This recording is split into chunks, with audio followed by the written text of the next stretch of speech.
Hi, Davin, Nicholas, and Aubrey. So today in reading class, we talked about how when we are reading passages or reading books or anything that has words on it or pictures, we are using two different voices in our heads.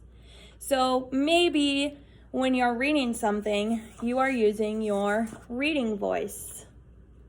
So this isn't a speech bubble because this represents what the text actually says.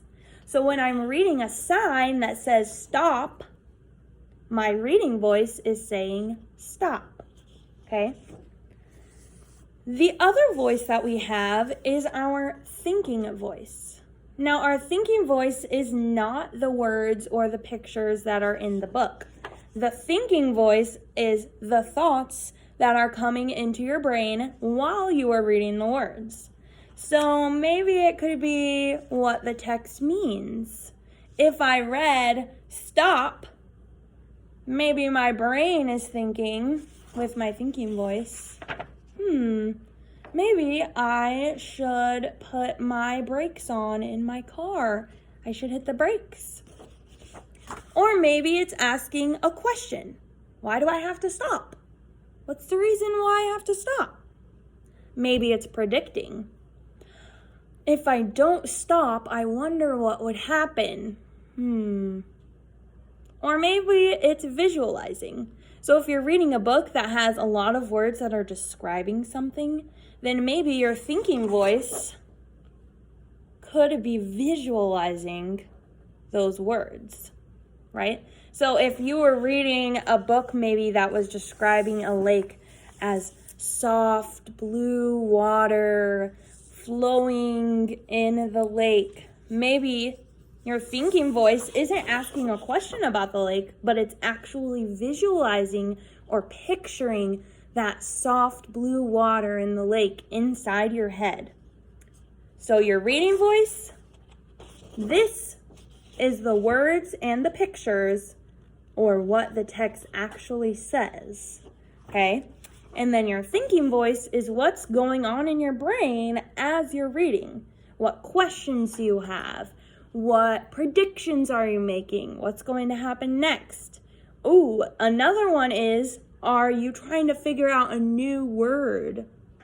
Sometimes when we see a new word, when we're using our reading voice and we don't know what it means, we have to use our thinking voice and think, I wonder what this word means, and try and figure it out. So we are going to use our two voices today reading this passage, and I put it on Google Classroom with this, so you can go ahead and open that up if you want to pause this video right now. It's called I Broke My Mother's iPhone. So go ahead and pause this video and go and find this story so that you can follow along with me. If you want to print it out, that works too. So I am going to use my signs that I made for my reading voice and my thinking voice for you. And as I read along, I'm going to show you which voice I am using. I broke my mother's phone. I didn't mean to do it. I played a game that made me mad, and that was why I threw it. Oh no, my thinking voice is telling me that his mom is probably not going to be happy that he broke his mom's phone. Even though I didn't mean to, he's probably not going to be happy about it. But we'll see. I tried to fix it quickly. I used a lot of tape, plus glue and gum and rubber bands to put it back in shape. Okay, so you broke your mother's phone and you're trying to tape it back together? You really think that glue and tape and gum and rubber bands is going to fix an iPhone? Why don't you just take it to the Apple store? See how I'm wondering? I'm wondering these things. I thought I got it working, but when I turned it on, the videos refused to play and all the games were gone. Oof, all the games are gone. That's like the most important part of my iPhone. It couldn't send an email. It couldn't send a text. The apps were mostly missing, which left me quite perplexed.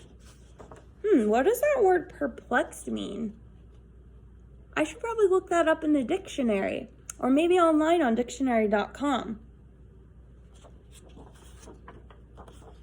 There wasn't much of anything her phone could do at all. The only thing that worked was when she tried to make a call. I mean, well, that's good. At least she can call people. It still works, kind of, right? I thought she'd need a brand new phone, which I would have to get her. You're going to get her a brand new phone? She's your mom, so you're probably young. Do you even have money to buy her a brand new phone? Like $800 or $700? But she just smiled and said, "Hey, thanks. I think I like this better." What? You like it better? I think my mom would be very upset at me if I broke her phone, and she would not like it better if I glued and taped and rubber banded her phone back together. Oh, and used gum. Yeah, she probably wouldn't like that. Well. Okay, so I just used 2 different voices while I was reading this poem, I Broke My Mother's Phone. I used my reading voice, and I read the actual words. Now, sometimes you can also use your reading voice to read pictures when you're younger. But since we're in 3rd grade, we use our reading voice in our heads usually. Usually, we're not just sitting at our desks and reading something out loud, unless we're all working together. So sometimes our reading voice is in our head. So when you're reading a book at silent reading or something like that, you're using your reading voice to read those words. And as you're reading those words, you're using your thinking voice to do different things. To think about what the text means, or to predict what is going to happen next, or to question and wonder why things are happening. I did a lot of that in this poem. I did a lot of questioning with my thinking voice because I was very confused.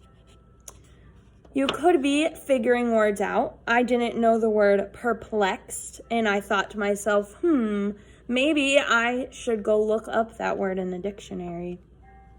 And also visualizing. So if there's a lot of adjectives or words that are describing something, then you can use your thinking voice to actually picture what is being described. So readers have different voices. They actually have more than 2 voices, but we're just talking about these 2 today. And we need to use this every time we read. We need to use our reading voice and our thinking voice when we're reading. Because we don't just want to read words like, I broke my mother's iPhone, I didn't mean to. It's not giving any meaning. I'm not thinking about what actually happened. Like, oh my goodness, I broke my mother's iPhone. So there's meaning in these words. Even if we know how to decode them and how to say them out loud, we also need to use our thinking voice to find that meaning and to visualize what is happening. So today, after you watch this video, you are actually going to go back onto Google Classroom and make your own thinking voice and reading voice. So go ahead and print them out, and you're going to color in your reading voice green, and you're going to color in your thinking voice yellow. And I have an example on there for you too, and then you can cut them out as well. And if you don't have a printer at home, don't worry. Just get a piece of paper and you can draw your speech bubble for your reading voice and your little thought bubble for your thinking voice. So just go ahead and draw those. And once you have those all cut out, go ahead and take a picture and have your mom or dad or grandma or grandpa, whoever you're with, send me the picture that you have cut these out and gotten these ready. Because tomorrow, we are actually going to use our reading and thinking voices that we've made to do our own videos, okay? So we'll get some practice with that, and then I'll have you guys videotape yourselves doing your reading and thinking voices. All right, it was great talking to you all. I will see you next time. Bye.